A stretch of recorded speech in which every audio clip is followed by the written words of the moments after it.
Playing snooker back then was completely different to how it is now, even for a top player, because that season we only had 6 ranking events, which is kind of crazy when you look back and you think where we are now. I'd won the Grand Prix earlier that season. Back then, if you just won 1 ranking event in a season, you're over the moon. So going into the World Championships, I was obviously very confident.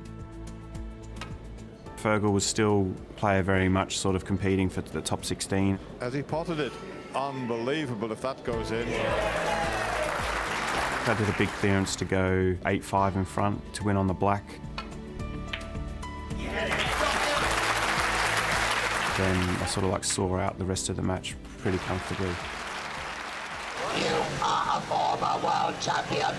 We are the current champions of the universe. He's a legend. He's Dennis Taylor.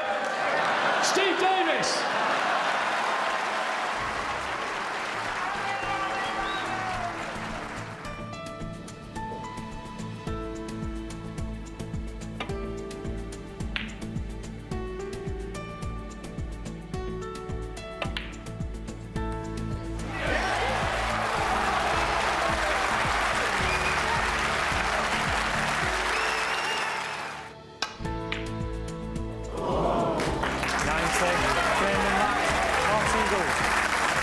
We didn't even play a safety shot, I don't think, in the first sort of like 5 or 6 frames.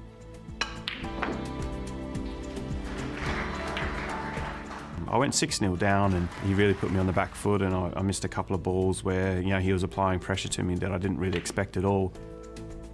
And the crowd are loving it because, you know, he's the underdog. So going into the second session, I thought I'm going to try and apply a bit of pressure on him. But he came out and he just did the same.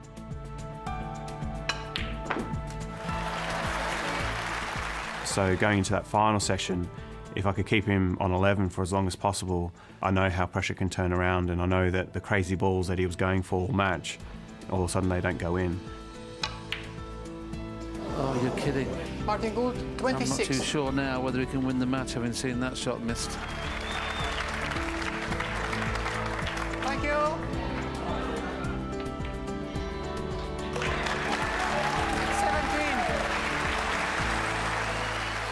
From that point on, I felt that if I can withstand that type of pressure, then I'll be able to withstand anything that gets thrown at me for the rest of the event.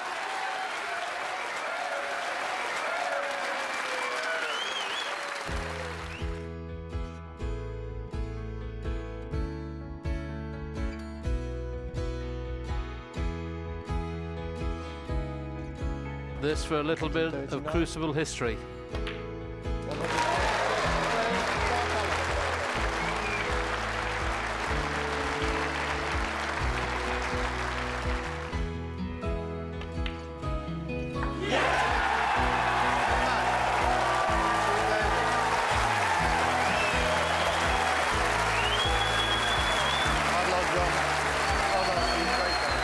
I still think it was one of the greatest sort of moments in our sport over the last sort of like 15, 20 years for sure.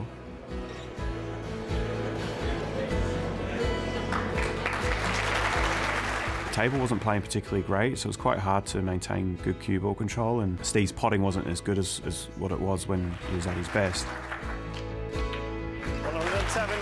Once I started pulling away, then it was quite tough for him. I had the pleasure of playing Hendry, Davis, Ronnie and Higgins all at the World Championship. Something that at the start of my career I didn't really think I would achieve.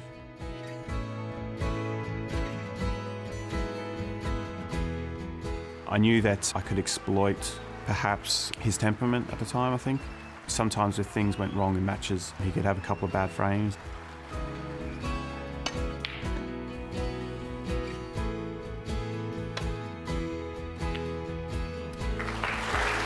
I think I had 4 centuries up to 10-6, something like that, so I played really, really well.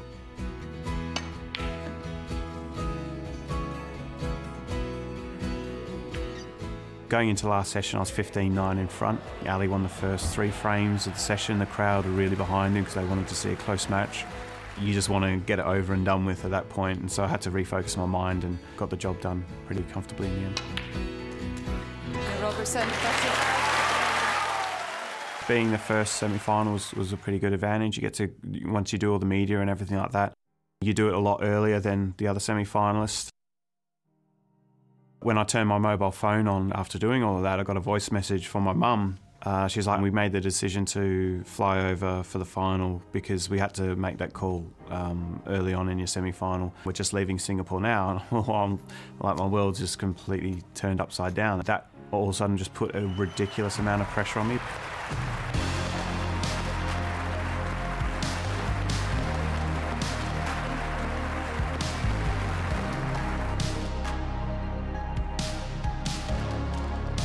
I was a little bit all over the place. So, like, I remember coming down and waving at her, and I had to hold myself back to stop being in tears, really. I was really emotional. I had so many things going on. Miller was heavily pregnant with Alexander. He was due any moment, so I didn't know what I was going to do. You know, and some players said, oh, no, you definitely got to be there for the birth of your first child. And I was thinking, like, no, there's no way. I'm not stopping midway through the World Championship final to do that. I wouldn't be able to forgive myself. The first half of the match the standard was very, very good. The second half was when I think, you know, neither of us were willing to give up a frame. I think both of us were coming back to the table, even if we need 3 or 4 snookers, because you're maybe thinking any kind of frame that you can get in a World Championship final is like gold dust. You know, it could turn the match around. Every time I kept pulling away in the match, Graham kept coming back.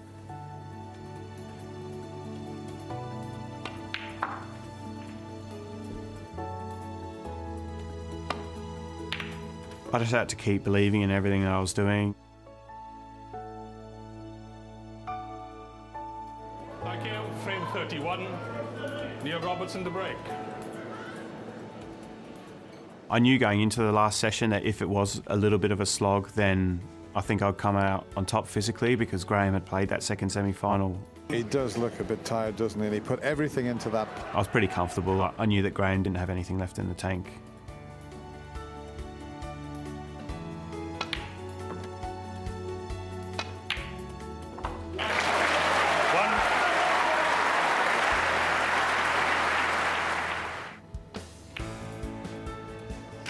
So when I potted the match ball, I blew a kiss up to my mum in the crowd. The feeling when you've already crossed the line in like the last frame to win the World Championship and you're just potting those victory balls, the crowd cheer every ball. Yeah, it's an amazing feeling. Neil Robertson is the champion of the world.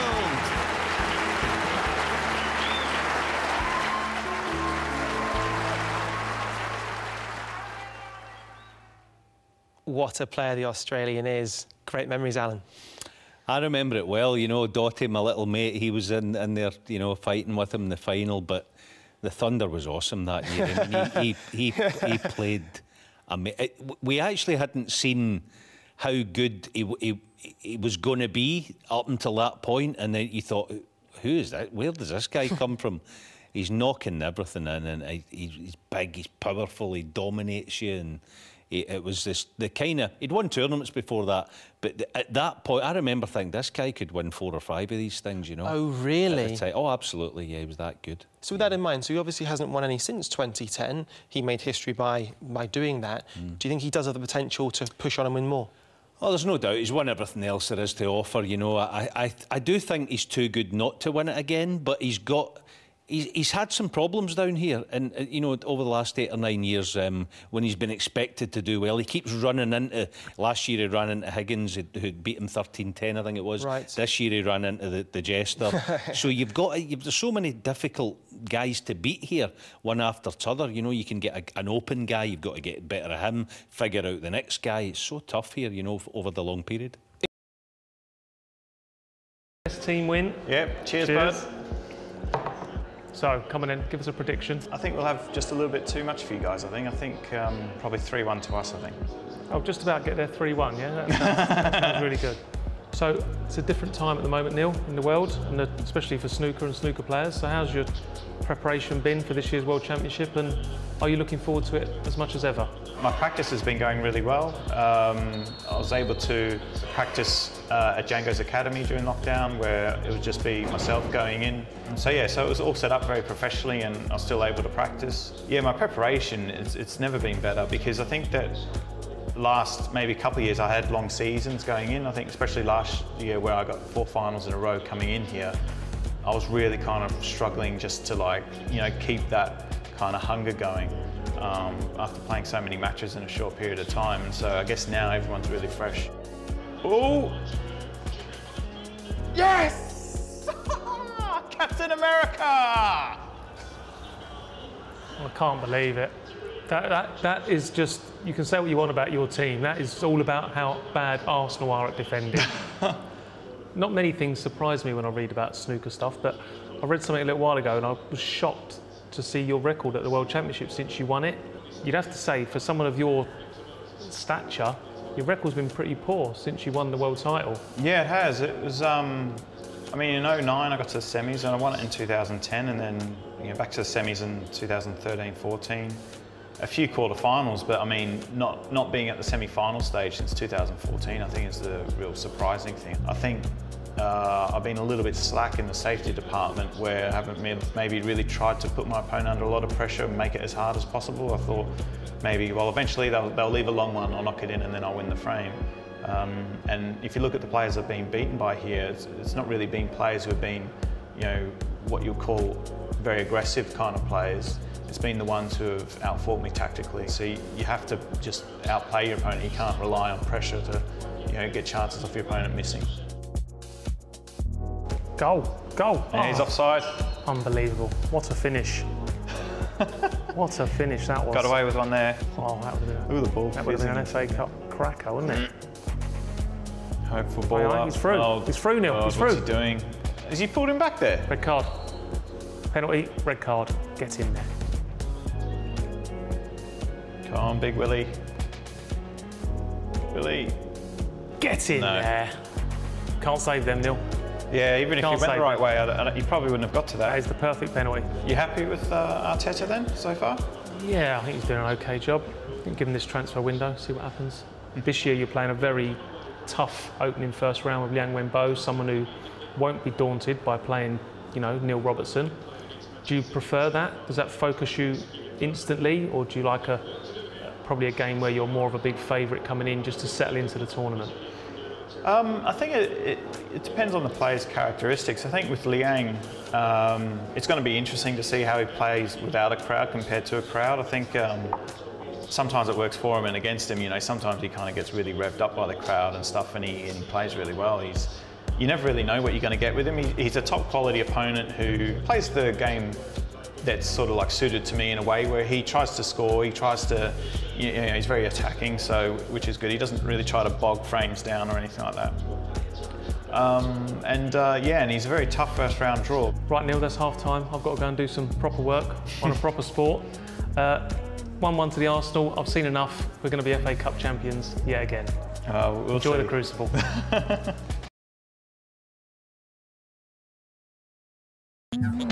First cue I got, I think I would have been 11 years old.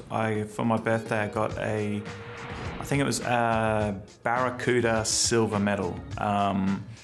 It was like a 2-piece cue, so the joint was in the middle, and that was when I didn't play too much snooker when I was 11. I just like playing pool and iron ball and stuff like that. It may not be important to play with a tailor-made cue. I think the cue that I had for nearly 20 years was actually meant for my dad, and he gave it to me once my cue actually got stolen. It wasn't really made to my measurements or anything like that. I actually had the cue extended by a couple of inches because it was too short for me. The most important thing is to pick up and play with something that you really enjoy. Corded joints, and I had that for about 15, 16 years. And it was time to change last season, and he made me a one-piece cue, which I was very keen to try because I never played with a one-piece cue before. But after playing with it, it's something that I wish I'd done probably quite a few years earlier. I knew I needed to freshen things up, and I also knew that my cue had kind of gone past its expiry date. I think it started to lose a lot of its power, and a player who can generate a lot of power into the cue ball, a lot of screwback shots. Having that taken away from my game, I thought was pretty damaging, and so it was good to get that feeling back that I can screw back to balk and stuff like that with ease again. I won the Triple Crown with the cue that I had for nearly 20 years, so it's in my house, and it would be devastating if something were to happen to it for sure.